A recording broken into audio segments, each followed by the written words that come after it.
Olá, eu sou Edir Paixão, sou bombeiro militar aqui no estado do Ceará e estamos hoje para entrevistar a psicóloga Rebeca Rangel, que é responsável pelo setor de atenção biopsicossocial da Secretaria da Segurança Pública. Rebeca, uma primeira pergunta.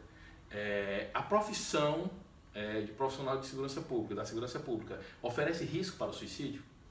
Bom, primeiro para a gente dizer que a profissão oferece o risco, isso é muito delicado da gente colocar, né? Porque o suicídio ele não tem uma única causa. O suicídio ele é multicausal, tem efeitos, existem causas, hoje em dia até questões hereditárias, questões sociais, questões de personalidade, questão de nível de resiliência, são várias coisas que são levadas em conta para a gente poder perceber que a pessoa chega ao ápice de atentar contra a própria vida, né? Então não dá para dizer que é uma coisa unilateral.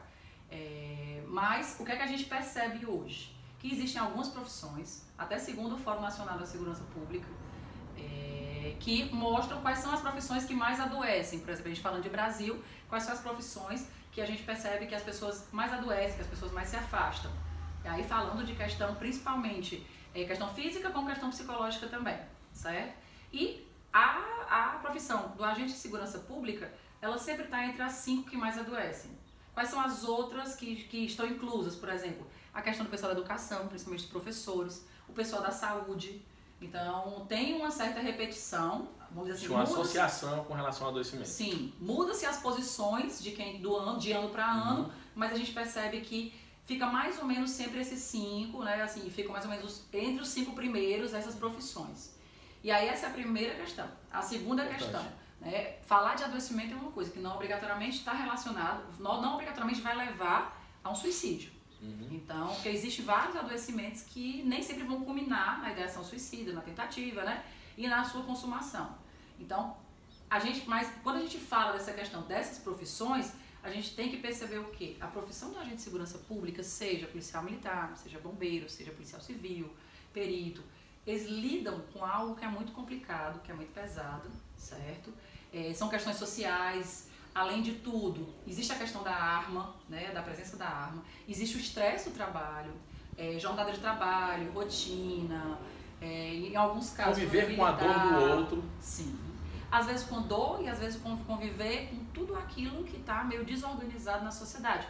Você vai conviver com homicídio, você vai conviver com suicídio de outras pessoas, você vai conviver com muitas mazelas sociais, vamos dizer assim, né? E além de tudo tem os seus problemas sociais. Seus problemas de família, seus problemas econômicos, que a gente percebe que então você tem que dar conta. É um trabalho que tem um desgaste maior, certo? Todas as pesquisas concordam em relação a isso, a OMS fala em relação a isso. Então, assim, tem um desgaste maior e com isso tem uma propensão maior, uma desorganização, se a gente for pensar. Que não necessariamente não necessariamente, mas por que a gente percebe que os índices de suicídio vem crescendo, né, vamos dizer assim, estão mais altos com os agentes da segurança pública, porque além de tudo a facilidade do acesso às armas é uma das coisas que a gente percebe, e essa hierarquia, né, e o fato principalmente dessa questão do estresse mesmo, da situação laboral, jornada de trabalho, dormir pouco, tem todo esse retorno que a gente percebe que leva, vamos dizer assim, pode levar de uma forma maior, né? Um trabalho que tenta desgastar mais esse sujeito, podemos sim. Achei interessante quando você falou aqui da hierarquia, né? Estou militar há 22 anos, né? E eu enxergo a hierarquia como uma coisa boa, porque eu percebo que a hierarquia ela existe dentro da família, a figura da autoridade. Sim. Então, quando você falou hierarquia, você quer dizer a hierarquia em si ou não utilizar bem essa hierarquia? Não utilizar bem. Porque, inclusive, a hierarquia é organizante do sujeito.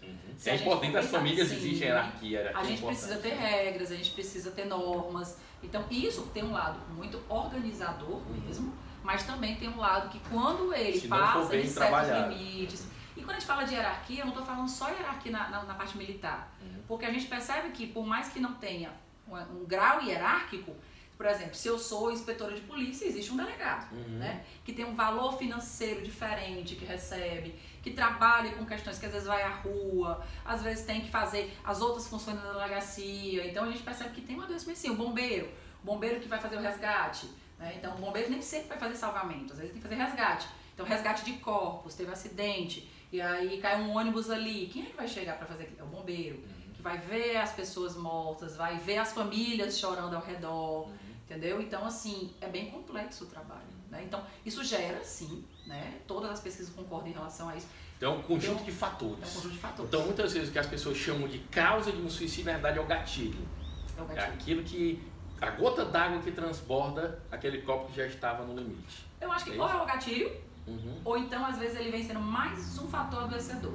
Porque o trabalho, não. O trabalho em si, se a gente for pegar a história do trabalho, o trabalho, até segundo Dejoux, né, ele é algo que ele faz parte do sujeito. O sujeito tem que se sentir ativo, tem que se sentir presente, entendeu? Tem que sentir que ele é necessário.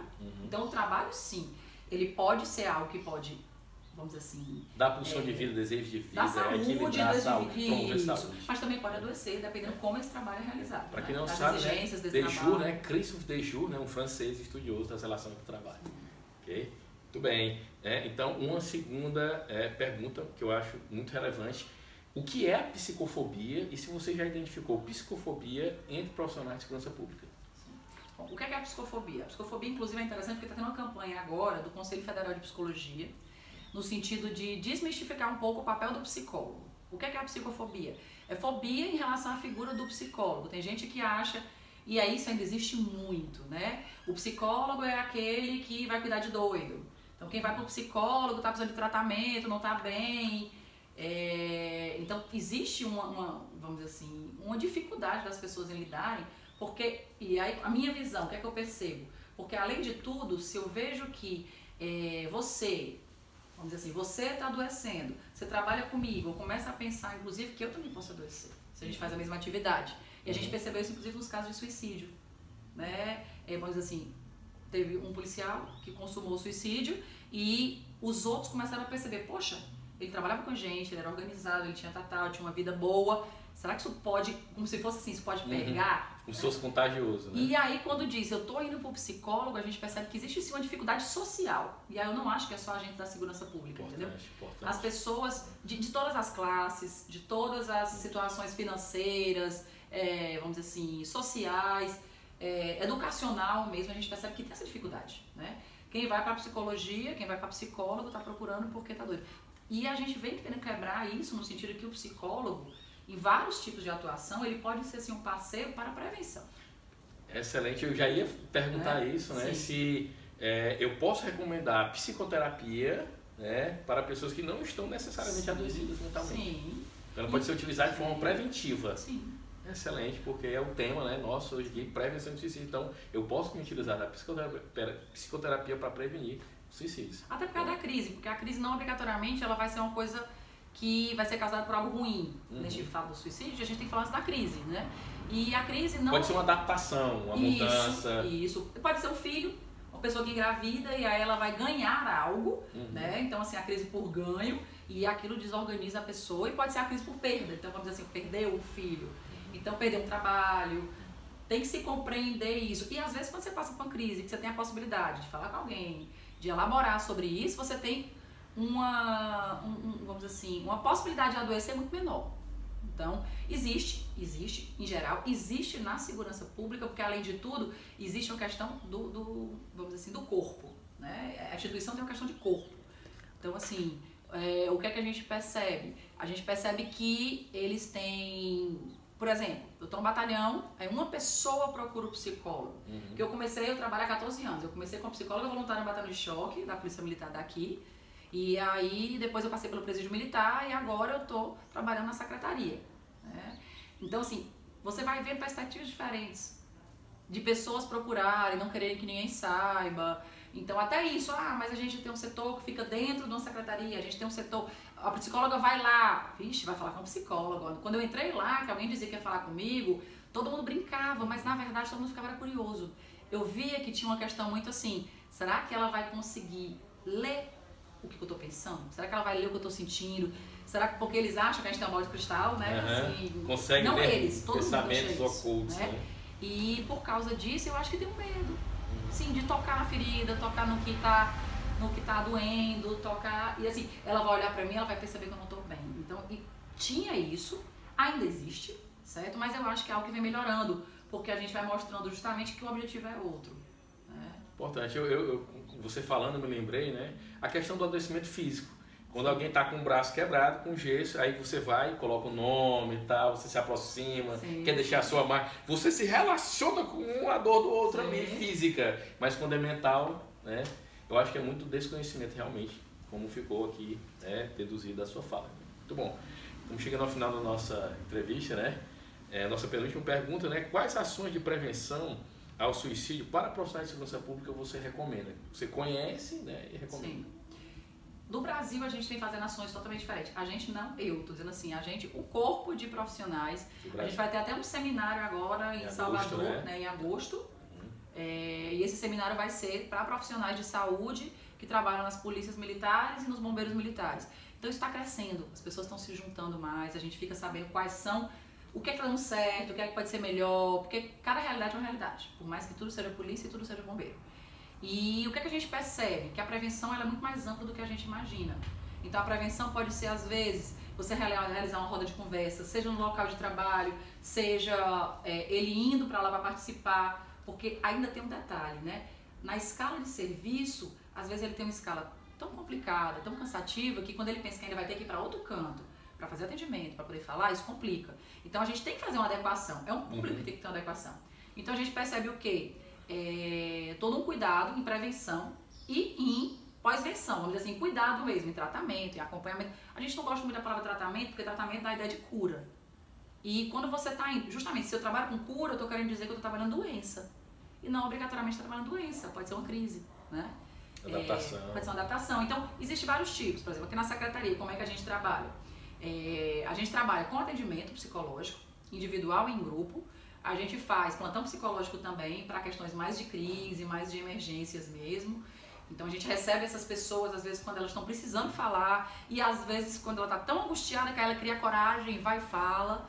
E junto com isso, a gente faz trabalho de levar palestra, né, questão da psicoeducação mesmo, poder falar sobre temas, e eles adoram. É muito interessante, né, levar palestra de psicopatologia, de ansiedade, de depressão.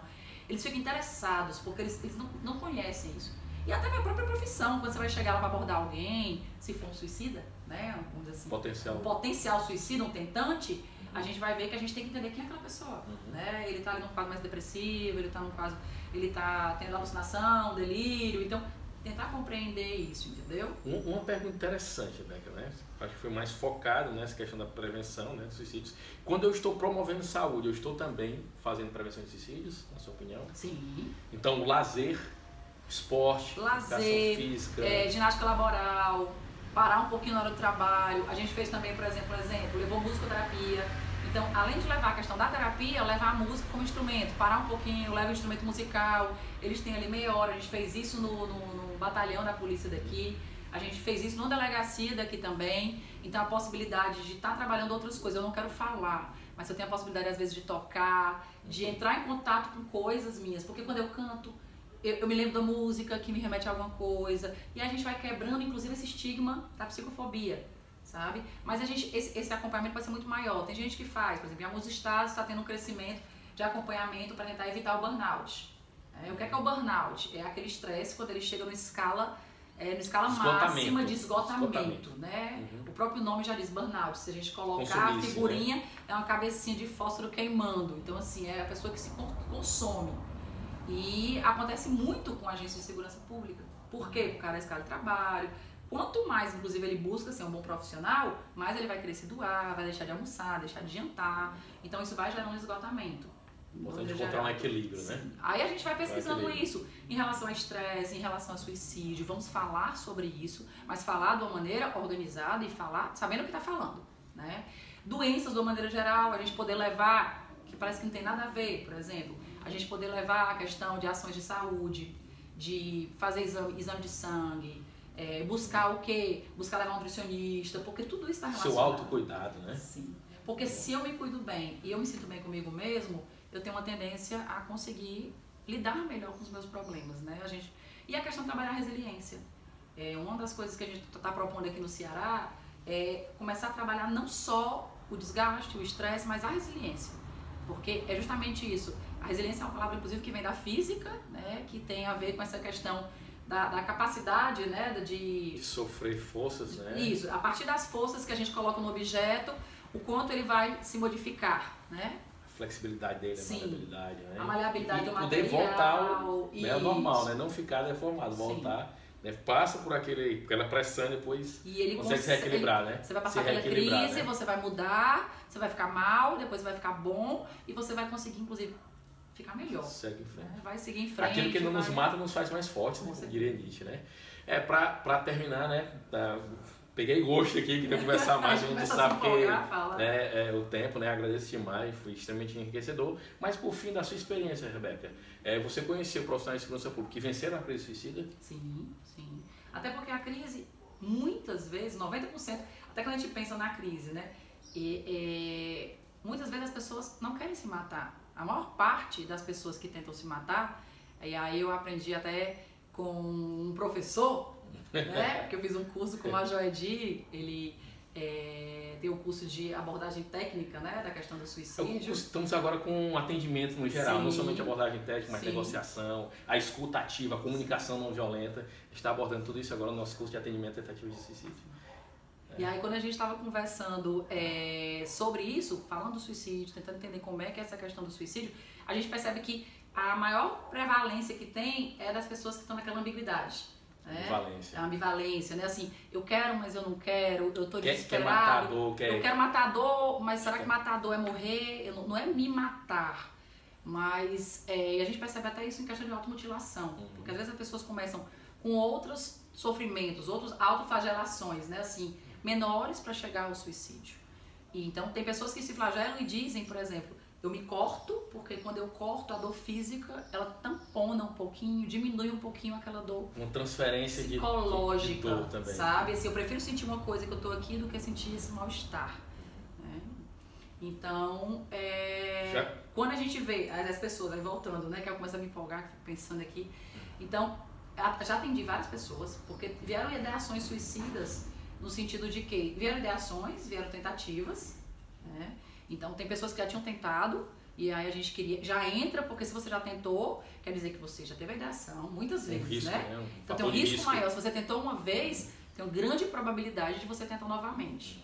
Então para isso a gente tem que tentar, e a tentativa de suicídio é um desespero, não é força, não é fraqueza, é a questão de um ápice de, vamos dizer assim, de desorganização, de sofrimento muito grande. Existe a rigidez cognitiva, né? A fixação, né, do pensamento do problema e tudo.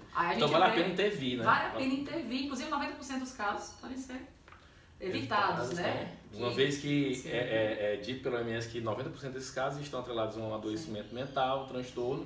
Se eu trato esse adoecimento mental...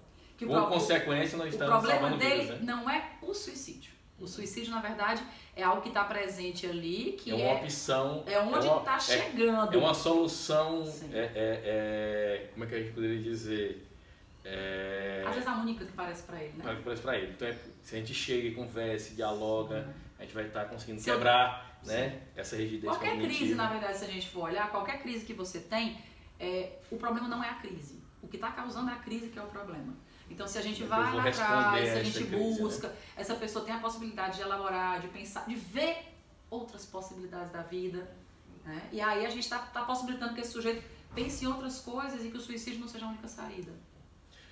Bom, e a gente chega ao fim, né? Agradece. Queríamos conversar mais, né? O assunto é palpitante porque se você pensa que é falar sobre a morte, não. É falar sobre a vida. Falar sobre vida. Falar sobre a vida, né? Me lembro até de uma frase que diz assim, o medo da morte não te impede de morrer, te impede de viver bem. Né? Então, se você achou esse vídeo relevante, importante, repassa aos seus companheiros, né? Principalmente se for da segurança pública. Né? E quem tiver alguma dúvida, quiser se comunicar, né? O Instagram aqui da Rebeca é Rebeca MR_PSI, de psicóloga. Pode mandar pergunta. Pode mandar pergunta, respondo com maior boa vontade. Para mim é um prazer. Então, a gente agradece e esperamos gravar outras entrevistas, né, futuramente. Com certeza. Obrigado. Obrigada.